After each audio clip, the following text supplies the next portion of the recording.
पाकिस्तान में तेजी से इल्हाद के बढ़ते हुए रुझान के खौफ से पाकिस्तानी हुकूमत ने मेरा चैनल ब्लॉक कर दिया है, जिसकी वजह से आप मेरी वीडियोस तो देख सकते हैं लेकिन चैनल नहीं। इसको दूर करने के लिए आप YouTube पर अपनी प्रोफाइल पर क्लिक कीजिए और अपनी लोकेशन को पाकिस्तान से बदलकर कोई और मुहज्जब मुल्क जहां आज़ादी सोच पर कोई पाबंदी नहीं उसे चूज कर लें। अगर आप आईफोन यूज करते हैं तो इसी तरह अपनी प्रोफाइल पर टैप करें, फिर सेटिंग्स में जाएं, फिर जनरल और फिर लोकेशन से कोई अच्छा सा मुहज्जब मुल्क चूज कर लें। अगर आप एंड्रॉयड इस्तेमाल करते हैं तो उधर भी लोकेशन चेंज कर सकते हैं।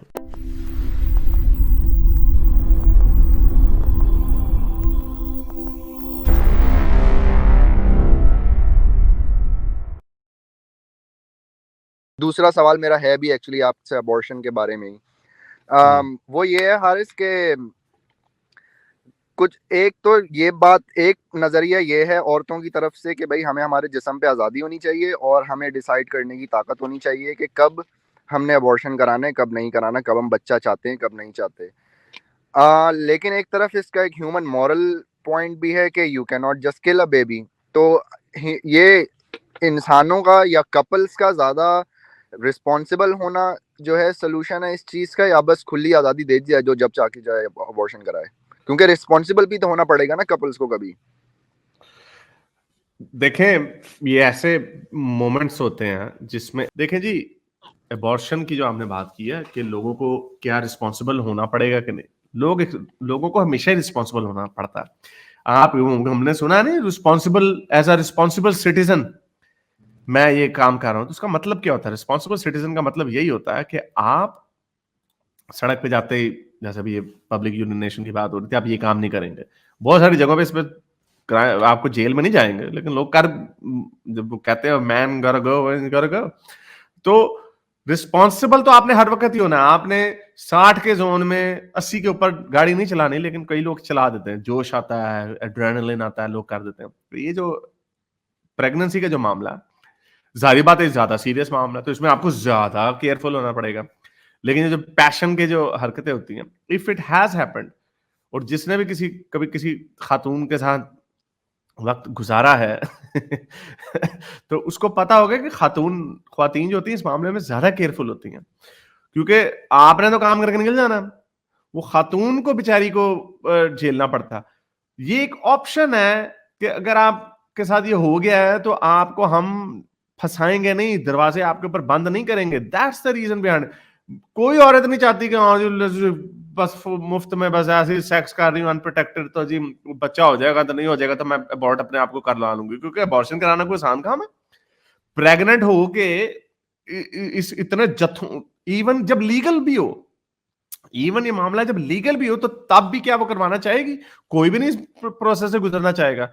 ये तो एक उनके लिए एवेन्यू है कि अगर ऐसा हो गया है तो हम आपको सजाएं नहीं देंगे, और वो भी एक विंडो तक है। वो भी एक विंडो है कि कितने टाइम तक हम आपको दे सकते हैं।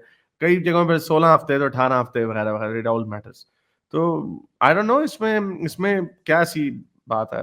एक मैं आपसे आखिरी पॉइंट रखूंगा, मैं कभी अगर टाइम मिले तो इस पे बात कर लेंगे साइंटिफिक कम्युनिटी में, क्योंकि मैं मास्टर्स कर रहा हूँ और मेरा जो कज़न है जिसने मुझे मोटिवेट किया दोबारा स्कूल जाने पे, वो पीएचडी कर रहा है अब। वो एस्ट्रोफिजिक्स में पीएचडी कर रहा है, फिजिक्स में पीएचडी कर रहा है वो।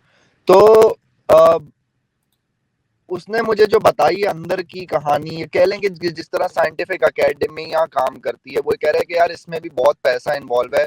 ऐसे ही हर किसी का थीसिस ना अप्रूव होता है, ऐसे ही कोई जो है वो अपना थीसिस पढ़वाने के लिए और फिर उसको शाया करवाने के लिए, और भी कह रहे हैं इसमें भी बहुत गेम्स होती हैं। ऐसा नहीं है कि हर चीज़ जो है वो शाया हो जाती है, इसमें भी आपको बहुत सोर्सेज चाहिए होती हैं। अपना पॉइंट अगर आपने कोई चीज़ डिस्कवरी कर भी ली है तो तब भी वो शायद अगले 10 साल तक नहीं होगी, क्योंकि आपका लाइन में पड़ा रहेगा। तो साइंटिफिक एकेडमिया में भी कोई मसले हमारे पास रिसेंट रिसर्च इसलिए भी नहीं आ पाती कि लोगों के पास रिसोर्सेज नहीं है साइंटिस्ट के पास। ओके, वेल मैं इसके ऊपर कोई खास कमेंट तो नहीं कर सकता, क्योंकि मेरे पास तो कोई ऐसा एक्सपीरियंस नहीं है, लेकिन हमारे पास कई एकेडमिक्स वगैरह आते हैं, हम उनसे बात कर सकते हैं इसके ऊपर कि क्या लाइन में। हमने तो गांव मूत्र के ऊपर रिसर्चेस पब्लिश होती हुई देखी मैं तो ये ऊंट उधर से नहीं, ऊंट कभी अगर मूत्र के आपको ऊपर। वाकई मौका मिले ना तो किसी से वाकई ये डिस्कशन कीजिएगा कि क्या वाकई कितनी मुश्किलात हैं या कितनी दुश्वारियां हैं अपनी थीसिस को सामने रखने के लिए। look, there would be challenges. I'm sure कि हर जगह पे challenges होते हैं और I'm sure कि उसमें भी challenges होंगे। लेकिन अब इसकी specifics के ऊपर मैं कोई खास comment नहीं कर सकता। मुझे नहीं इसका experience, और obviously हर country के ऊपर भी depend करता होगा कि कितना load है, कितनी thesis आ रही हैं, कितने journals हैं, वगैरह वगैरह। तो ये तो I don't know। लेकिन खैर ये जो आपने बताया कि जो एस्ट्रोफिजिक्स में है वो अभी MOME नहीं है। नहीं सर।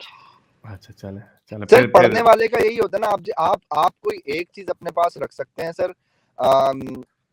एक फैक्ट है और एक बिलीफ है। आप बिलीव अपने हद तक रखें, लेकिन आप जब उसको प्रूव करने पे आएंगे तो आपको शर्मिंदगी का सामना होगा। तो इस वजह से अपने हद तक रखना चाहिए। आपके पास जो साइंस है, जो कि फैक्ट है, जैसे 1 मीटर में जो है वो इतने इंचेस होते हैं, अब ये फैक्ट है, तो इसको नहीं झुटलाया जा सकता। जो पढ़ने लग जाता है, जो साइंस पढ़ने लग जाता है, फिर वो ज्यादा इन चीजों की तरफ चला जाता है कि अब मुझे फैक्ट से बात करो यार, मुझसे बिलीफ की बात ना करो। और ये वैसे चले बड़ी अच्छी बात है, बड़ा मजा आ रहा है। मैं तो पिछले कुछ 3-4 साल पहले कह रहा था, मुझे अब 3 पीएचडीओ के बारे में मुझे अभी पता चला। यानी एक भी पिछले हफ्ते मेरी बात हुई इंग्लिश शो पे, आज डॉक्टर साहब आई थी। आप भी अपनी मास्टर के बाद पीएचडी भी कीजिएगा, और आपने अपने कजन का बताया कि वो भी एस्ट्रोफिजिक्स में पीएचडी। मैं कहता हूं कि बेड़े गर्क हो जाने मोमिनो साइंसदानों ने आके कह देना। मे बी दे सारे, क्योंकि एकेडमिक्स में आपको फिर ऑब्वियसली इतनी आजादी नहीं होती जिस तरह की आजादी हम मेरे जैसे लोग राइट। वेल कर रहे हैं। लेकिन बट हैविंग सेड दैट, जब आपके इंटेलेक्चुअल्स का पता चल जाए कि ये इंटेलेक्चुअल एथियस्ट है, so then it will have some sort of a trickle down effect। तो I can't wait। तो चलें, बहुत शुक्रिया आने का, थैंक यू सर। एक आरिज भाई, एक मैं पॉइंट, एक बात आखिरी। मेरी अम्मी जो है वो 60 साल की हैं, और वो जब वो तकरीबन 18-19 साल की थी, उस वक्त से उनका काम ही सिर्फ ये, उनको मजा आता है कुरान पढ़ाने में बच्चों को। वो आज तक फ्री कुरान पढ़ाती हैं बच्चों को। लेकिन मैं आपको बताना चाहूंगा कि अब वो भी उस तरह की मुसलमान, कुरान अब भी पढ़ाती हैं, लेकिन उनके बिलीव्स भी बहुत चेंज हो चुके हैं। अब वो भी उस तरह की चीज़ों को अब नहीं मानती जिस तरह की चीज़ों को बाकी मुसलमान मानते हैं। और उनका ये अपना कहना है कि बेटा, मैं तुम्हें गवाही से कह सकती हूँ ये कि कुरान चेंज हो गया है पिछले 30-40 सालों में, क्योंकि वो पढ़ा रही हैं बच्चों को, पिछले 40 साल से कुरान पढ़ा रही हैं। तो वो कहती हैं कि बेटा, ये कुरान जो है ये शाया होने में गलतियां होती हैं आजकल, ये कुरान सही नहीं छप रहा आजकल। और मैं उनको बताता हूँ ये छपने में गलतियां नहीं है, ये दूसरी गलतियां हैं।